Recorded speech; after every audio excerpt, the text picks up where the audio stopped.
Hello guys, स्वागत है आपका अपने YouTube channel learn with Aarti ma'am में।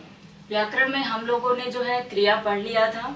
आज क्रिया विशेषण और वाच्य दोनों पढ़ेंगे। उससे पहले अगर आप चैनल पे नए हैं तो चैनल को जरूर सब्सक्राइब कर लें और जितना हो सके इसे शेयर करें ताकि जो बच्चे टीजीटी पीजीटी या किसी भी चीज़ की हिंदी से तैयारी कर रहे हैं उनकी हेल्प हो सके। और बाकी चलिए बात करते हैं आगे। वाच्य, सबसे पहले हम बात करेंगे वाच्य के बारे में। वाच्य क्या है?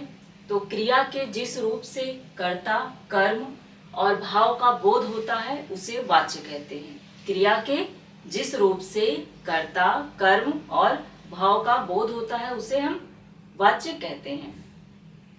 वाच्य के अगर हम भेद की बात करें तो इसके 3 भेद होते हैं। कौन कौन से? कर्तवाच्य, कर्मवाच्य और भाववाच्य। कौन कौन से होते हैं? कर्तवाच्य, कर्मवाच्य और भाववाच्य। याद रखिएगा, तीनों भेद आपके इंपॉर्टेंट है और पूछे भी जाते हैं। क्वेश्चन इससे जरूर आता है आपके पेपर में। कौन कौन से? कर्तवाच्य। कर्तवाच्य आपका नाम से ही पता चल रहा है, इसमें कर्ता की प्रधानता होती है। कर्मवाच्य में कर्म की प्रधानता होती है। और भाववाच्य की बात करें तो भाव या विचारों की प्रधानता होती है। एक एक बात करते हैं एग्जाम्पल के साथ। सबसे पहले कर्तवाच्य। जिस वाच्य में कर्ता की प्रधानता होती है उसे कर्तवाच्य कहते हैं। जिस वाच्य में कर्ता की प्रधानता होती है उसे कर्तवाच्य कहते हैं। एग्जाम्पल, मीरा पत्र लिखती है। ठीक है, इसमें मीरा आपका कर्ता है तो मीरा पत्र लिखती है। उसके बाद मोहन पढ़ता है। एग्जाम्पल ले सकते हैं, मोहन पढ़ता है तो आपका ये हो गया। और उसके बाद बात करते हैं कर्मवाच्य की। कर्मवाच्य में जिस वाच्य में कर्म की प्रधानता होती है उसे कर्मवाच्य कहते हैं। जिस वाच्य में कर्म की प्रधानता होती है उसे कर्मवाच्य कहते हैं। जैसे, और इसमें कर्ता का अभाव होता है और जो है के द्वारा भी शब्द इससे बने होते हैं। के द्वारा शब्द होता है और इसमें कर्ता का अभाव होता है। जैसे दोनों एग्जाम्पल देख लेते हैं। गोस्वामी तुलसीदास के द्वारा रामचरितमानस लिखा जाता है। गोस्वामी तुलसीदास के द्वारा रामचरितमानस लिखा जाता है तो इसमें के द्वारा यूज किया गया है। अगर के द्वारा आता है तो आप पहचान सकते हो कि ये कर्मवाच्य है। और क्योंकि इसमें आपका कर्ता दिया हुआ है गोस्वामी तुलसीदास तो इसलिए के द्वारा आपका कर्मवाच्य पहचान सकते हो। बाकी पुस्तक पढ़ी जाती है तो पुस्तक पढ़ी जाती है, इसमें आपका कर्ता का अभाव है, पुस्तक आपका कर्म हो जाता है। ठीक है, तो यहाँ पर पुस्तक पढ़ी जाती है, ये आपका कर्मवाच्य हो गया। तीसरा बात करते हैं भाववाच्य पर। भाववाच्य क्या होता है? जिस वाच्य में भाव या विचारों की प्रधानता होती है। जिस वाच्य में भाव या विचारों की प्रधानता होती है उसे हम क्या कहते हैं? उसे भाववाच्य कहते हैं। इस वाक्य में नहीं शब्द अनिवार्य रूप से आता है। इसमें आप नहीं रहेगा तो उससे आप पहचान सकते हो कि ये आपका भाववाच्य है। किसी कोई भी शब्द रहेगा उसमें नहीं का प्रयोग किया रहेगा तो आपका भाववाच्य की पहचान है। जैसे, रमेश से लिखा नहीं जाता, या मुझसे हंसा नहीं जाता, चला नहीं जाता, पढ़ा नहीं जाता।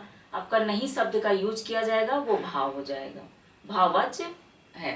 ठीक है, तो जिस वाच्य में भाव या विचारों की प्रधानता होती है उसे भाववाच्य कहते हैं। इसमें नहीं शब्द अनिवार्य रूप से आएगा, याद रखिएगा, इसमें नहीं शब्द अनिवार्य रूप से आएगा।